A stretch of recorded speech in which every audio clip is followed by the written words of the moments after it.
أعوذ بالله من الشيطان الرجيم بسم الله الرحمن الرحيم ولا حول ولا قوة إلا بالله العلي العظيم ربي اشرح لي صدري ويسر لي أمري واحلل عقدة من لساني يفقهوا قولي.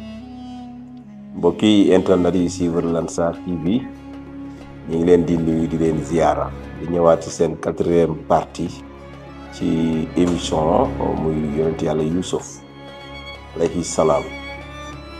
Youssouf nag moom lañ leen bëgg na indil histoire am na luñ ci jotee nettali ci ki nga xamante ni mooy papaam ak Yaqub. ñu waxoon na ni Yaqub moom mujjoon na dellu dëkk ba ak ay soxnaam ñeenti soxnaam yi nga xamante ni moom la ko nijaayam mayoon mu nekk ak ñoom, waaye ba muy dem it am na kum sauvé woon yóbbaale ko muy Faris ba mu eggee toog bëgg liggéey ak yonent yàlla Yaqub. waaye ci noonu nag peuple bi mooy ñi nga xamante ni ñooy habitants yi nit ñi commencé nag di dal ci kaw Yaqub naan dafa contre sunu yàlla yi. tax na ba bekkoor bi amoon ci jamono yooyu ñu ni Yaqub moo ko fa indi. Yaqub toujours mooy papa yi Isa mooy papa yi Youssouf ñu ne yonent yàlla Yaqub moo fi indi bekkoor bi ndax léegi tawatul di yàgg bekkoor am kon moom mi ŋàññi seen yàlla yi loolu moo tax bekkoor am.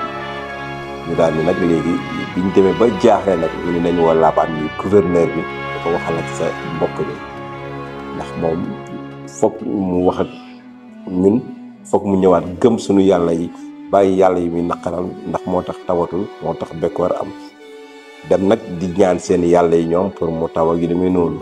Laabaan bi mu ñëwee mooy gouverneur bi dem ci jarbaat bi muy yonent yàlla Yaqub di ko waxtaan ak moom naan ko waa dëkk bi yëpp ak may boole bàyyi leen seen yàlla yi te ñëw suñu yàlla yaa ngi demee noonu. waaye moom it dafa xaw a far ci côté Yaqub. bi mu ñëwee nag jabar yi di ko ñun ñu ngi ci ginnaaw yonentu yàlla Yaqub lim gëm lañ gëm benn yàlla la moo fi nekk unicité de Dieu muy yàlla rek moo fi nekk yàlla ji bind asamaan bind suuf yàlla ji moom kaw moom suuf moo fi nekk. daal di commencé gëm ko moom it moom daal di mujj delluwaat wax ak waa dëkk ba leen daal wax naa ak moom waaye moom daal yàlla mi da gëm ba léegi. donc Laabaan boobu nag commencé moom am ñeewante ci jabare bi ak ci jarbaat bi ndax Yaqub mooy jarbaatam te moom la mu jox ñaari doomam donc ñu nekk fa di sëy donc te da ko bëgg rek yàlla dafa ko def dafa bëgg. waaye moom it mi ngi ci diine jële ba léegi muy diine ji nga xamante ni mooy diine chrétien yahudi moom boobu ba léegi mi ngi foofu.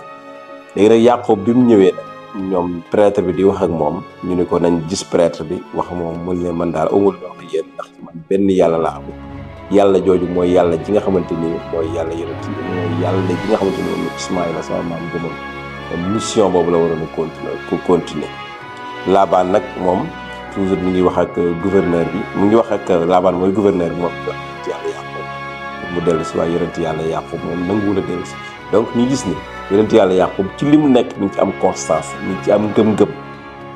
jabar yëpp ñu ngi am foofu ngëm-ngëm ànd ak moom ci lislaam bi ci bi mu gëm ndax yonent yi diine yonent yàlla Ismaïl di diine yonent yàlla Ibrahim mi nga xamante ni mooy maamam moom la bëgg continuer muy que ni benn yàlla rek moo am te yàlla boobu la ñu war a wéetal moom la ñu war a jaam.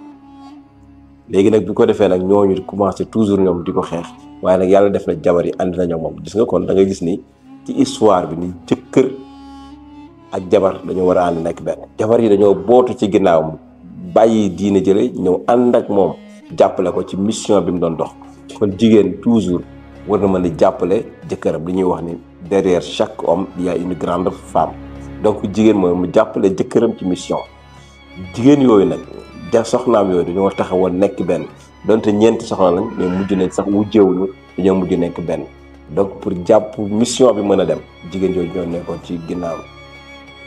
prêtre bi nag commencé moom it di ŋàññi gouverneur bi muy Laabaan muy nijaay ji ni ko nag yow da nga war a wax ak sa jarbaat bi parce que malheur yi am ci dëkk bi yëpp moo ñu ko teg ndax moo xuloo yàlla yi moo fi indi di ŋàññi yàlla yi ba léegi nag yàlla yi moom mer nañ tawatul defatul dara dëkk bi naan kii na metti na parce que yàlla yee mer.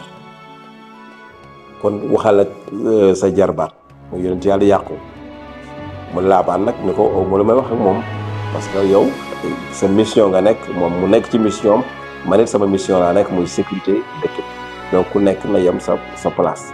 donc kon gis nga yonentu yàlla Yaqub foofu mu nekkoon kon foofu la ñu sama technicien bi mooy wan ni temps bi jeex na kon ñuy yemale foofu ba beneen épisode ci wasalaamaaleykum wa rahmatullahi wa barakatu